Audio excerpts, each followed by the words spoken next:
बिस्मिल्लाहिर्रहमानिर्रहीम। अस्सलामु अलैकुम नाज़रीन, हमारी आज की वीडियो दाता दरबार और बाटी चौक के हवाले से हैं और 20 अहम तरीन पॉइंट्स आज की वीडियो में आपको बताने वाला हूं कि इस प्रोजेक्ट में क्या क्या बनने वाला है, क्या क्या यहाँ पर फ़ायदे होने वाले हैं, क्या क्या बन चुका है और क्या क्या यहाँ पर तोड़ा जा चुका है। ये चीज़ें भी आज की वीडियो में जिक्र की जाएगी, तो वीडियो को एंड तक लाजमी देखिएगा ताकि इस प्रोजेक्ट से रिलेटेड जितनी भी चीज़ें हो वो आप तक मालूमात बर वक्त पहुँच जाए। तो चलें फिर अपनी वीडियो की जानिब।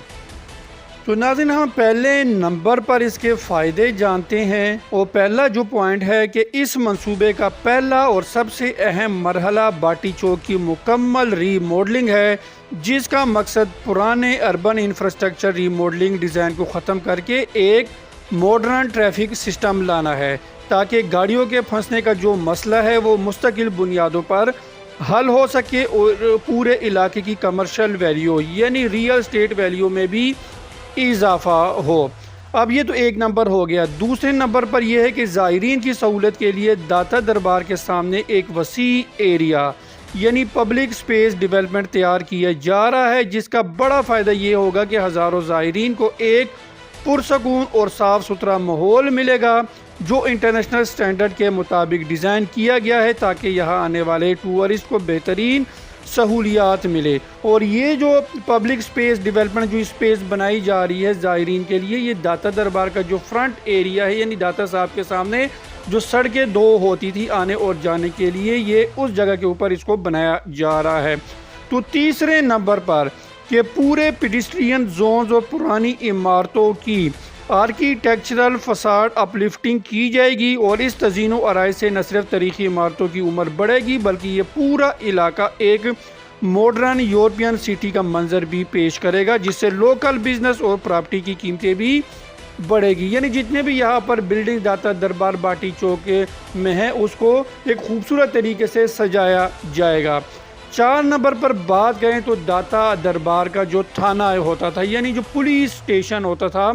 उसको यहाँ से ख़त्म कर दिया गया है, ट्रांसफ़र कर दिया गया। अब यहाँ पर नया पुलिस स्टेशन बनेगा, इसी जगह पर कहीं पे उनकी सेटलमेंट की जाएगी, वहाँ पर उनके लिए एक बनाया जाएगा। जबकि इसके अलावा आगे आगे हम चलें 5 नंबर पर, तो ज़ायरीन को सड़क क्रॉस करने के ख़तरे से बचाने के लिए एक मॉडर्न सबवे यानी अंडरग्राउंड रास्ता बनाया जा रहा है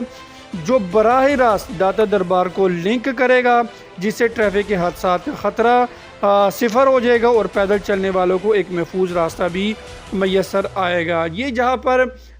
बन रहा है इस वक्त पार्किंग बन रही है, वहाँ से ये रास्ता निकाला जाएगा और सीधा दाता दरबार को टच करेगा। आगे 6 नंबर पर हम चले तो ट्रैफिक के दबाव को संभालने के लिए यहाँ पर स्मार्ट पार्किंग फैसिलिटीज़ यानी एक प्रोफेशनल ट्रांसपोर्ट हब भी तमीर किया जाएगा। और इस सहूलत का जो बड़ा फ़ायदा है वो ये है कि सड़क किनारे गैर कानूनी पार्किंग यहाँ पर ख़त्म हो जाएगी, जिससे ये सड़कें भी कुशादा रहेगी और ट्रैफिक के बहाव जो है वो भी कभी मुतासिर नहीं होगा। अच्छा, यहाँ पर एक और चीज़ भी आपको मैं बताता चलूँ कि जो यहाँ पर एक पार्किंग एरिया बनाया जा रहा है उसमें तकरीबन 400 के करीब गाड़ियाँ वहाँ पर पार्क की जा सकेगी। लेकिन बात सिर्फ यहाँ पर ख़त्म नहीं होती कि 400 गाड़ियों के लिए ये प्रोजेक्ट है, बल्कि यहाँ पर बड़ी गाड़ियाँ, इसके अलावा ऑटो रिक्शे और चिंची रिक्शों के लिए भी अलग अलग स्टैंड बनाया जाएगा, और जो इस प्रोजेक्ट की एक बहुत बड़ी खूबी भी है। और ये मरीम नवाज शरीफ साहिबा की बेहतरीन काविशों की वजह से जो पंजाब गवर्नमेंट के लिए वो काम कर रही है, तो उनको ये क्रेडिट लाजमी जाता है कि ये पूरे लाहौर बल्कि पूरे पंजाब को रीडेवलप किया जा रहा है। आगे 7 नंबर पर बात करें तो दाता दरबार से आज़ादी चौक तक की सड़क को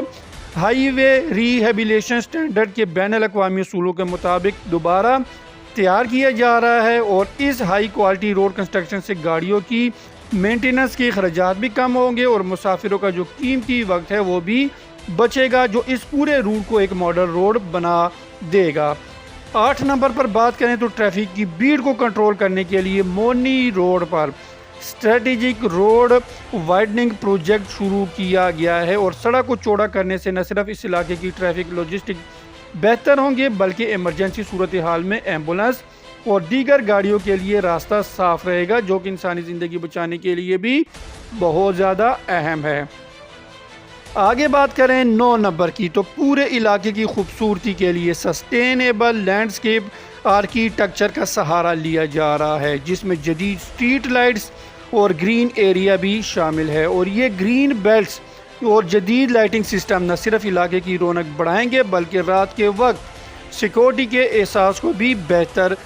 بنائیں گے۔ 9 نمبر پر بات کریں تو اس میگا پروجیکٹ کی جو انویسٹمنٹ اینڈ فنانشل فیزیبلٹی کے لحاظ سے انتہائی مضبوط ہے، اور یہ منصوبہ لاہور کے اقتصادی ڈھانچے کو سہارا دے گا اور یہاں ہونے والی بھاری سرمایہ کاری مستقبل میں ریونیو کے نئے راستے بھی کھولے گی، جس کا براہ راست عوام کو فائدہ ہوگا۔ آگے چلیں 11 نمبر پر، تو حکومت پنجاب نے اس منصوبے کے لیے 8 کنال اور اس کے علاوہ 20 سے 25 کنال مزید ریئل اسٹیٹ لینڈ ایکویزیشن کا عمل بھی مکمل کر لیا ہے، اور زمین کی یہ خریداری اور ڈیولپمنٹ اس بات کی علامت بھی ہے کہ حکومت پنجاب اس پورے زون کو ایک جدید اکنامک زون میں تبدیل کرنے کے لیے پرعزم بھی ہے۔ 12 نمبر پر پوائنٹ جانے تو ڈیٹا کے مطابق اس پروجیکٹ سے روزانہ 3,10,000 لوگوں کو فائدہ پہنچے گا، اور گاڑیوں کے اتنے بڑے ٹریفک لوجسٹک گاڑیوں کے اتنے بڑے حجم کو منظم طریقے سے گزارنا ایک بہت بڑا چیلنج ہے، جسے یہ منصوبہ ٹیکنالوجی اور بہتر ڈیزائن کے ذریعے ممکن بھی بنائے گا۔ اور آگے 13 نمبر پر ہم جانیں تو اس پورے عظیم و شان منصوبے کے لیے تقریباً 2.5 ارب روپے انفراسٹرکچر کنسٹرکشن بجٹ رکھا گیا ہے، اور یہ رقم اس بات کی ضمانت ہے کہ تعمیراتی کام میں کوئی سمجھوتہ نہیں کیا جائے گا اور بہترین مٹیریل بھی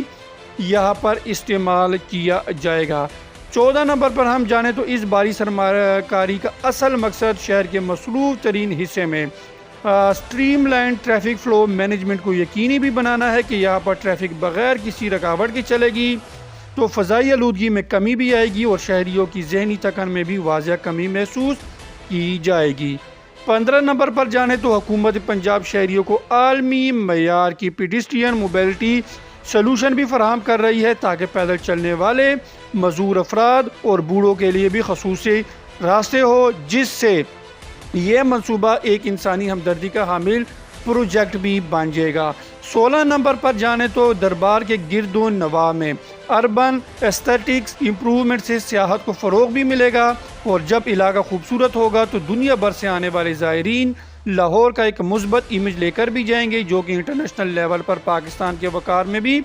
اضافہ کرے گا۔ 17 نمبر پر جانے تو یہ منصوبہ environmental impact and carbon reduction اور بہتر ماحولیات کے لیے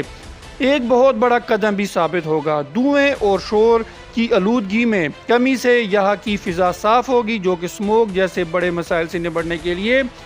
اہم حل کے طور پر سامنے آئے گا۔ 18 نمبر پر کہ اس انفراسٹرکچر ڈیولپمنٹ سے داتا دربار اور اس سے جڑی تمام چھوٹی بڑی سڑکیں مستفید بھی ہوگی، اور یہ پروجیکٹ ایک چین کی طرح کام کرے گا جو پرانے لاہور کے ٹرانسپورٹ سسٹم کو جدید بھی بنائے گا۔ 19 نمبر پر بات کریں تو یہ پروجیکٹ جو ہے باٹی چوک کا، یہ 31 جون کی اس کی ڈیڈ لائن دی گئی ہے، جبکہ داتا دربار پروجیکٹ کی بات کریں تو وہ تقریباً 1 سال میں مکمل کیا جائے گا، اور اس کا بجٹ الگ رکھا گیا ہے داتا دربار کا، کیونکہ یہ دونوں ہے تو ایک جگہ پر موجود لیکن یہ الگ الگ پروجیکٹ ہے، دونوں کے جو مدت تکمیل کی وہ بھی الگ الگ رکھی گئی ہے۔ 20 نمبر پر کہ یہاں پر واک ویز بنائے جا رہے ہیں، جو کہ یہاں کے شہریوں کے لیے بہت ہی اس کا فائدہ ہونے والا ہے۔ تو ناظرین مکمل 20 پوائنٹس آپ کو بتا دیے ہیں کہ اس پروجیکٹ سے باٹی چوک پلس داتا دربار سے کیا کیا بن رہا ہے، کیا فائدے ہونے والے، تمام تفصیلات آپ کے ساتھ شیئر کر دی۔ تو نیکسٹ ویڈیو میں پھر ملیں گے، اللہ حافظ۔